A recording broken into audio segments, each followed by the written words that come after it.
नमस्ते, मेरा नाम देवांशु द्विवेदी, इलाहाबाद विश्वविद्यालय बीए प्रथम वर्ष का छात्र हूँ। मेरा शीर्षक है भारतीय लोकतंत्र में व्यावहारिक आदर्शों का प्रतिस्थापन। इसमें मैंने अपने कुछ विचार रखे हैं अपने लोकतंत्र में सुधार के लिए।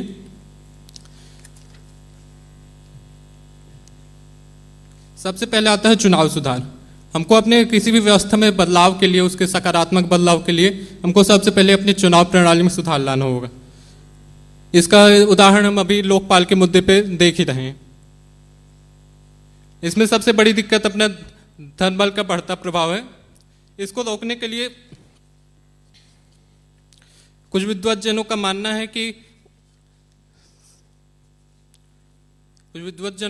है कि उम्मीदवारों द्वारा खर्च किए जाने और चुनाव प्रचार के लिए खर्च किए जाने वाले धन को सरकारी खर्च में शामिल किया जाना चाहिए, लेकिन ये व्यावहारिक नहीं हो सकता है। ये इसका प्रमाण राजनीतिक में व्याप्त भ्रष्टाचार से पता चलता है। इसके लिए हमें चुनाव आयोग के आदेशों का कड़ाई से पालन करवाना चाहिए। साथ ही उम्मीदवारों के खर्चे में उनके समर्थकों तथा उनके राजनीतिक दल द्वारा किए गए खर्च को भी शामिल किया जाना चाहिए। इसकी दूसरी परेशानी हमारी राजनीतिक अपराधीकरण है।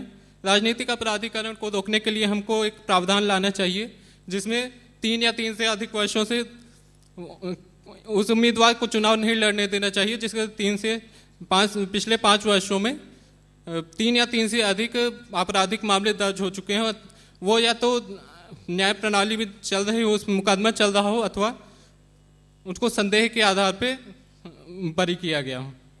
और साथ ही गंभीर अपराध के मामले दोषी अभियुक्तों को भी चुनाव लड़ने नहीं देना चाहिए। आज हमको तटस्थ मतदान की विशेष आवश्यकता है। इसमें हमको ये प्रावधान करना चाहिए कि यदि चुनाव में तटस्थ मतदान का अर्थ है कि मतलब तटस्थ मतदान से आशय कि यदि जनता हमको एक ऑप्शन मिलना चाहिए कि यदि मतदाता को कोई भी उम्मीदवार पसंद नहीं है तो एक ऑप्शन को चूज कर सकता है जिसमें वह किसी भी मतदाता के किसी भी उम्मीदवार के पक्ष में नहीं है, ऐसा कर सकता है। तो इसमें हमें को प्रावधान करना चाहिए कि यदि ऐसे मत ज़्यादा प्राप्त होंगे तो उनको शीर्ष दो उम्मीदवार दोबारा चुनाव कराना होगा और तथा शीर्ष 2 उम्मीदवारों के अलावा दोबारा चुनाव में उनको खड़े नहीं होने देना चाहिए। चौथा, अनिवार्य मतदान का अव्यावहारिकता। कुछ विद्वज्जन का मानना है कि हमको अपने देश में अनिवार्य मतदान की व्यवस्था करनी चाहिए, लेकिन अभी वो अव्यावहारिक होगा क्योंकि बहुत से ऐसे मतदाता हैं जिनके लिए 2 जून की रोटी इकट्ठी करनी ही बड़ी मजबूरी होती है। ऐसे में उनको अनिवार्य मतदान के उचित नहीं होगा। दूसरा, राजनीतिक सुधार। भारतीय संदर्भ में संसदीय तथा अध्यक्षीय व्यवस्था, तो जब हमारा संविधान लागू किया गया था तब उस पृष्ठभूमि के आधार पे हमने संसदीय व्यवस्था अपनाई थी। अध्यक्षीय व्यवस्था के कुछ विशेष गुण हैं, जैसे कि उसमें सरकार एक निश्चित कार्यकाल के लिए होती है तथा साथ ही राष्ट्रपति को यह अधिकार होता है कि वो अपने देश के किसी भी विद्वज्जन को अपने मंत्रिमंडल में शामिल कर ले। परंतु भारत के संदर्भ में यह उचित नहीं होगा क्योंकि भारत में अनेक राजनीतिक दल हैं तथा भारत के लिए यह उचित नहीं होगा। हमको राजनीतिक दलों में आंतरिक लोकतंत्र को अनिवार्य करना होगा। साथ ही सभी शैक्षिक संस्थाओं में छात्र संघों की अनिवार्यता उचित होगी। हमको एक प्रावधान लाना होगा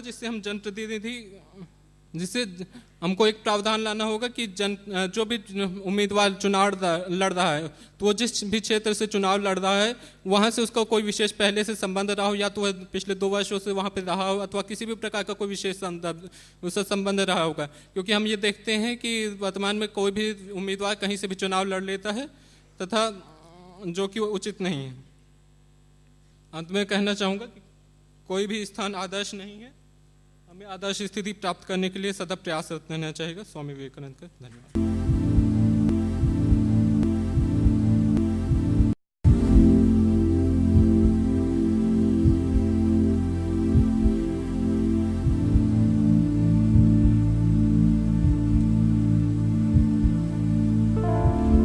Good morning to one and all. Under the theme of reforming India's democracy, I'll be today talking on democratic reforms and enlivening the ailing Indian democracy. Democratic government is a government of the people, for the people, and by the people. Therefore, in a democratic government, it is the people who are at the center and people who are at the circumference of the government. India was blessed with the democratic form of government with the introduction of the Constitution. But however, we have seen that the democratic system has remained a democratic system only on paper and has never been cherished by the people of this country. As in Yugantar, the punchline is, Karan nahi nirakaran. I'll not go into the intricacies of the causes or the reasons why the democracy has failed, but I'll directly switch over to the solutions which I think are to be made. First and foremost, I feel that there is a change in the need for change in the method of election of the president. What is happening today is that the legislature is the electoral college which elects the president. Therefore, we have seen that the president is a mere puppet or a toy in the hands of the government. And the instances which I have provided, the introduction of the 42nd and the 44th amendment is a result of the same. I suggest that president should also be elected as the legislature is elected. There should be an independent election of the president by the people. No, I don't mean that we should move to the presidential form of a government. I mean that only the form of election should be changed. This would serve two purposes. Democracy would be further upheld, and the second is the doctrine of checks and balances. The president would be effectively putting checks on the Council of Ministers and the legislature.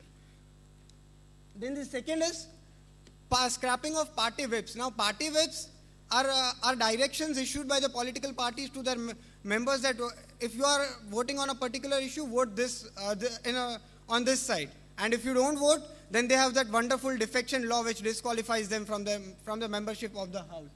What I say is that if the people are our representatives are going to listen to political parties, then this is not what is meant by democracy. They are supposed to listen and to reflect our wish in the legislature and not the wish of the political parties. And where in India, political parties have been like family businesses, it would be wish of one family which would be high than the wish of 1,000 crores of people. Then these third reform I recommend is that regulation of election manifestos. Election manifestos in today's scenario have been left to be only hollow promises. They are never fulfilled. What I suggest is that set up minimum standards. Bring a legislation which sets up minimum standards, and if the political parties and the representatives are not able to fulfill that, then provide sanctions. Don't allow them to contest the next election.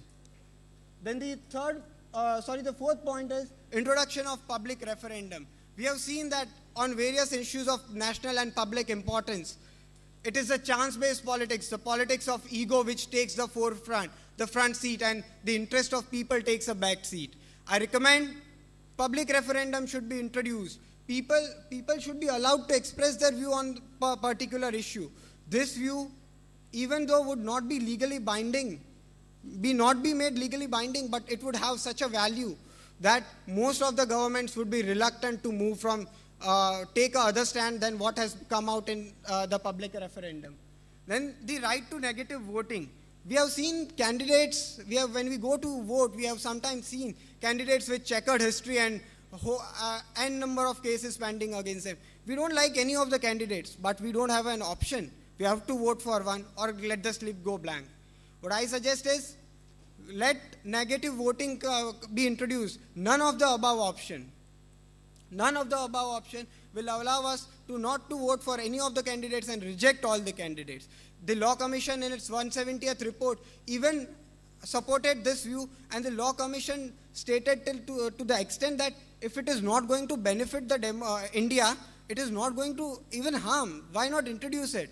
And both are wonderful governments at the center. Since 2002 NDA up to 2004, and since 2004 UPA governments have been sitting on this report, and they have been doing nothing to inculcate a democratic reform in our country. Then the right to recall. Our representatives, once they are elected, they think we are above the board. For 5 years now, I am the king of this area. Whatever I want to do, I'll do. No one can touch me. No one can do anything to me. What I suggest, have a right to recall your representatives. I say that if a representative does not have the trust, does not have the faith, does not have the support of the people, does he have a right to continue? Would that be a democracy? Democracy is for the people, by the people, and of the people. Would then that be a government by the people? No. Representatives in whom people have lost faith should be immediately recalled. The last is, I like to move forth, is the heart of the democracy is a privity between person and public. Recently, councils like National Advisory Councils have come up. I like to just make a note of the fact that this National Advisory Council, which has started drafting legislations after legislations like the Communal Violence Bill, the Food Security Bill, it is not set up by any act of parliament. It is just a notification of the Prime Minister's office which has set up. There are no regulations for this. Are we living in a democracy, or we have started moving towards autocracy because some people want power without accountability? With this, I like to move forward and like to put forward that many of you may not agree with me on the drastic reforms which I have suggested for the Indian democracy. But what I will say is that Indian democracy is seriously ailing. We require an open heart surgery with a scalpel and a scraper. That is the drastic reforms which I have suggested. Because the medicines like small changes are not going to serve the purpose, as this time they should have been served to the Indian democracy has gone long ago. Thank you.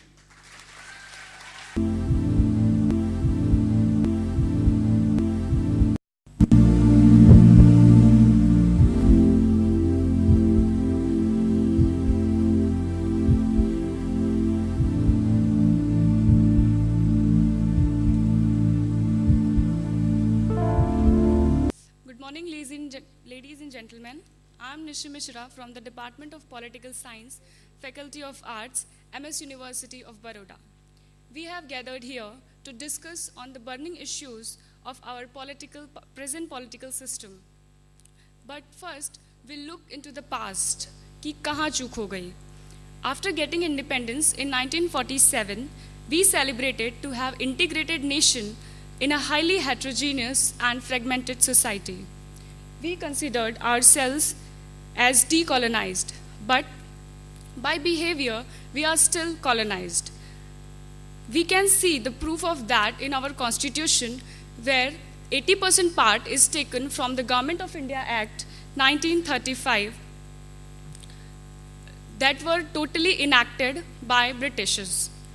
At the same time, we adopted parliamentary democracy. It was there in British. John Stuart Mill has correctly stated that democracy is next to impossible. But our founding fathers of Indian Constitution had sincerely adopted parliamentary democracy and made all the possible ways to achieve the objectives. It almost working for 3 decades, but after that, well, I'm leaving this topic here and move on to our next point, that is problems in Indian system. Political problems, as we can see, that diversity now not of eminence but a shortcoming. We in India believe in unity in diversity. When we look this term into the term of present context, we can see that because of this notion, we may face many challenges like linguistic problems, regional problems, religious problems, and riots. Our political leaders and political parties have take advantage of this type of conditions and raise these issues in the time of election. And many times they become successful and win the elections. There are many other problems like too much of coalition of government. This makes the political system anarchical. There is criminalization in political parties that leads the political party and political system corrupt.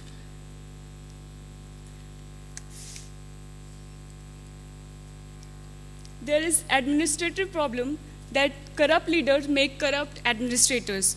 When political leaders come into power, they made the bureaucrats to make the policies according to them. Our bureaucrats, who are the public servants and very smart enough to mold the policies according to them. And this makes the political system and administrative system corrupt. Judicial problems. There are many judicial problems like absence of morality, hindrance of procedures. This makes the judiciary very, very much ineffective in India. Now, as I get the opportunity to discuss some reforms, if it is not reforms, it may be alternative to our political problems, is that indemnification of promises. If the leader promised something on the days of elections, if he is not fulfill the promises, he will pay back to the people, to the citizens of India. This indemnified amount should be credited in the consolidated fund of India. And the second is entrance exam with the requirement of leaders giving unscripted answer. That is, if somebody wants to join politics, he must be given some entrance exam and then get into the politics, as it is there in Bar Council. The one is president with the power to elect the cabinet. There is no power to the president, so we should give some powers to the president to elect the cabinet, which cabinets consist of various experienced people who made the laws, like experienced doctor, best doctors made health minister, and best lawyers should be made law minister. Administrative reforms. Political influence should be removed from bureaucracy, as if appointment and promotion should not be based on political contacts, or sting operation should be made lawful, that if anyone wants to reveal the mishappenings in bureaucracy, he should allow to do sting operation in bureaucracy. Judicial reforms. Unreasonable adjournment should curb. Here I can say that there is that the law should fix limited adjournment, that it does not result in delay and hampers justice. It affects in efficiency and dedication of lawyers towards the case, as will restrict the lawyer to overload themselves and enable them to concentrate only on few cases. Some open courts which are meant for poor people who are not capable to file their cases, and lawyers should be provided to them by the judges. At the end, as the alternative shared by me, India's parliamentary democracy should be like this. One leader for a diverse country is not feasible, so that president should allow some also contribute in the working of parliament and in the policy making.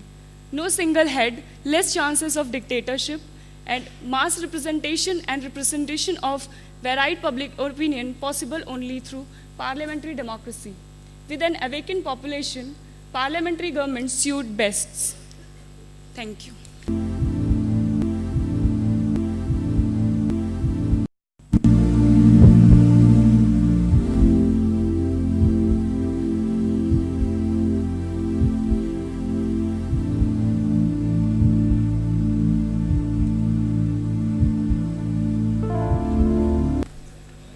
So good morning to one and all. My name is Sanjal Shastri. I'm from St. Joseph's College of Arts and Science, Bangalore. My topic for presentation is going to be reforming India's democracy from the lens of a young Indian.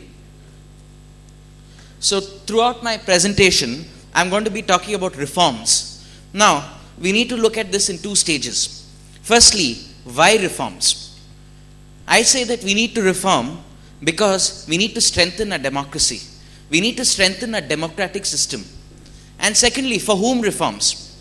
Well, reforms are for the future generation, because I feel that there's a far too big a gap between today's youth and the democratic system and politics, which can be a very dangerous sign, as it is us, the youth, who are going to take India forward in the future.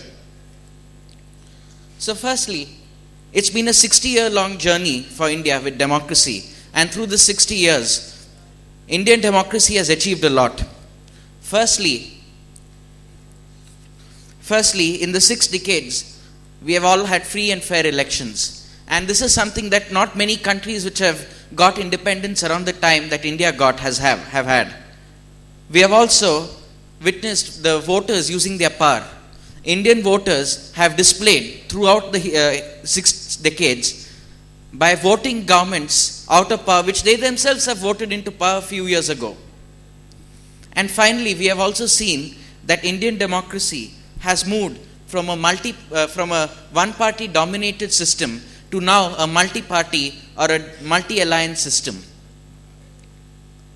Now, this is a phrase that is very fitting for India, as how India is today. India today is an old civilization but with a young population. And this young population are the ones who are going to handle India's date with democracy in the future. Now, there are some burning questions and some questions to ponder about. Firstly, now many of us young people say, I do not want to do anything with the politician. Now, why this attitude? I love democracy, but I hate politics. This is something also common among youngsters. Why this? Why do we think like this? Can we take pride in our political system? A few months ago, I visited another democracy, and we visited their parliament house, and they said, welcome to our parliament. This is our parliament. This is our house. Can I ask you all something? How many of us will stand outside the Rajya Sabha or the Lok Sabha and say, this is our parliament, this is our house, and this is why, and this is our pride? How many of us will stand outside the Lok Sabha and say this? So, to answer these questions or to fulfill these problems, we need to reform our democracy. And now there are some challenges that we face. One of the first challenges is corruption. And nothing much needs to be elaborated about this. Anna Hazare's campaign itself has showed how much the youth are disgusted with the amount of corruption that is taking place. Old legs. This is another problem we have. Yes, experience is important, but with experience, you also need the backing of young politicians and new ideas. Old ideas also. With old legs, you get old ideas. Yet in a more dynamic world, in a more globalized world, what we need is new ideas. And the youth are the ones who provide these new ideas. Now, a slow process. This is another problem we face. And there's a saying that to be in Indian politics, you have to follow 4 principles. First principle, as far as possible, don't move. If you have to move, move very slowly. If you're pushed, move in circles. And if you're cornered, appoint a committee. Now, these are the 4 principles. These are the 4 principles that our politicians follow today. That's one thing we need to change. And so first, let's deal with some changes for low voter turnout. How do we get youngsters to vote? We have a problem of errors in the voters list. Let me tell you, in Bangalore, 30% of the voters list, there's a problem of commissions or omissions. So that's why many people could not vote. But the other question is, why didn't these people make an effort to come to the voting station 2 days earlier and make sure that their name is there? Why didn't they do this? Now, one of the first things that we need to do is, I think one of my fellow presenters and someone yesterday also mentioned, have the option of none of the above. In this way, people will be able to reject candidates, and this will get them involved more with the democratic process, and hence allow themselves to get and come out and vote. Compulsory voting.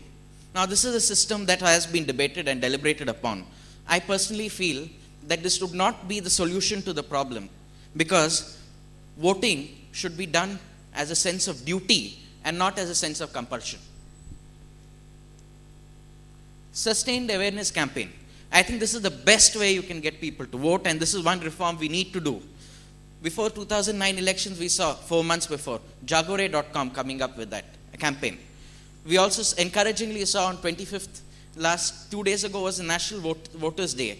However, I strongly feel that the campaign for the 2014 elections to get voters out should have started after the 2009 elections, because it's a sustained process. So also another problem we have is decentralization. Our state's too large. Do we need to have a smaller state? Do we need to have smaller states? As smaller states, it's better to administer for smaller states. Could we look at our history and say the Chola local self-government, something like that? To look for inspiration, we just need to go back to our history. We don't need to look at anywhere else, but just go back to our history. So to summing it all up, we need to build on our strengths and bridge the democratic deficit, because our democracy does have a lot of strengths. It's not that all is lost. There are several strengths which we need to be proud of and build on that. Also, we need to bridge the democratic deficit and the problems we face. Secondly, the system needs to be more accountable. Thirdly, we need to improve the quality of our democracy, and which is a work in progress. In political science, we always study ideal state. Therefore, a perfect democracy is also an ideal state, and we need to keep on working in order to get to that situation of ideal state. And with that, I would like to conclude. Jai Hind.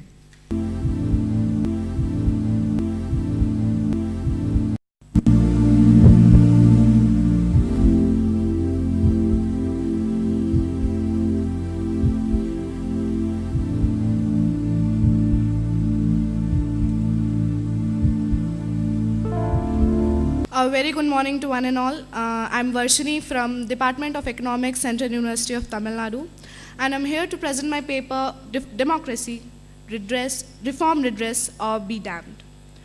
I strongly believe that democracy is the best form of government that mankind has ever invented, and democracy does lead to prosperity of the country, as was pointed out by an esteemed dignitary on the first day of this conference. And India, being one of the largest and one of the most vibrant democracy, which has run democratic system for more than 6 decades, had some problems initially in functioning of the democratic system. But it was the best possible solution for country's progress and prosperity of after the colonial rule.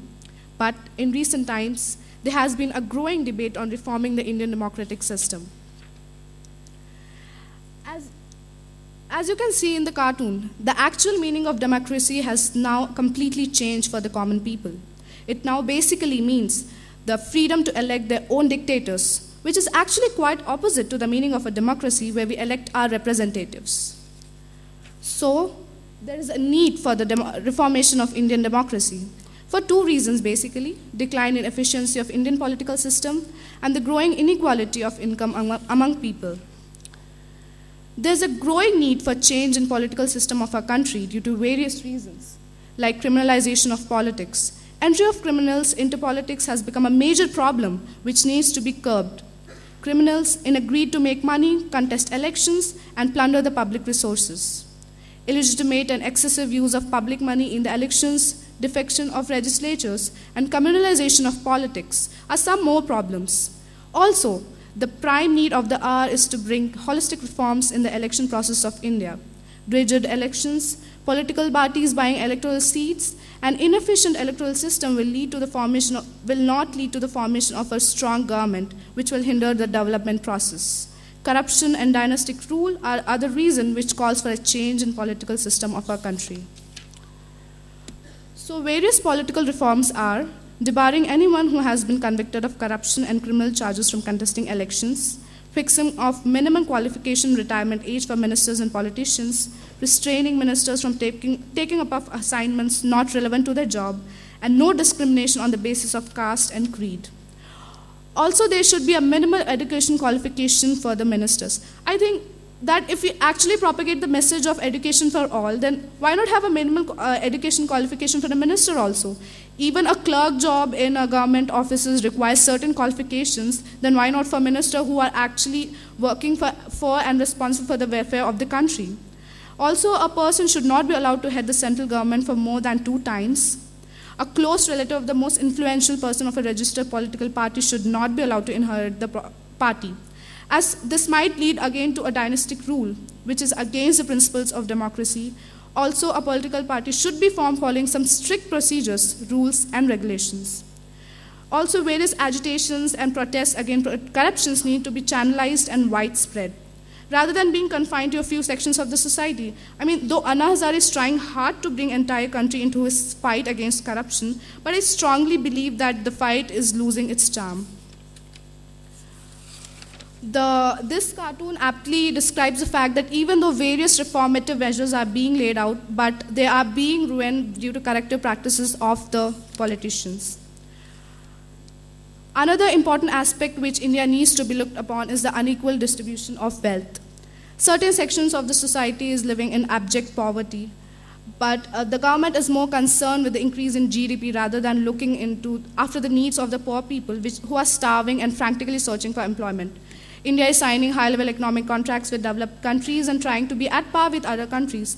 But it has still a long way to go and should first try to address some basic issues like eradication of poverty, malnutrition, etc. And unemployment rate for the year 2019, according to the State Labor Bureau, was around 9.4% nationwide. And as of 2010, India's public debt stood at 71.84% of GDP, which is highest among the BRIC nations. Also, inequality of education is root cause of economic inequality, in my opinion, as people are denied access to education due to various reasons. Caste discrimination and lack of money and resources can be attributed to this inequality in education. The society of the country also discriminates against girl child. A girl child is denied education and made to do all the household work. The problem basically lies, I think, with the thinking of the people, which is primitive and backward. And this is proving to be a major hindrance for the development of the country, which ultimately points towards the need for the reformation of Indian democracy, which is again directed by caste and gender factors. And so various reformations regarding this needed are inclination towards socialism, eradication of poverty, malnutrition, etc., reformations in education sector. Education sector should, I think, receive more funds, and focus should be on 3 E's, which is basically expansion, equity, and excellence. Emphasis should be given on skill development, and there should be improvement in human resource sector. And active participation of women in democratic framework of the country. Even though women are participating in panchayat level, but I think it still needs to be more widespread. Women participation is definitely necessary for the country. Now, finally, there is a need to reform the reformation and democratic system of our country, though our country is seen as an ideal example of a democratic country with such a vast diversity in culture, language, and religion, but still it is unified like some other countries which disintegrated in small countries due to constant communal clashes and civil war. But we need to go deeper and probe the meaning of what actually democracy is. Democracy basically doesn't mean simply conduction of timely elections and coming of political parties into power. Democracy basically implies provision of equal opportunities and rights to all the citizens of the country, no discrimination on the basis of caste, creed, religion, and gender. And corruption, a major blockade to the development process of the country, needs to be curbed upon. And the state governments should be strengthened more so that they can help in decision making on policies regarding development. So unless it's a high time that these issues need to be redressed so that the democracy of India basically should be reformed, unless these issues mentioned are not redressed, democracy will be a sham. Thank you.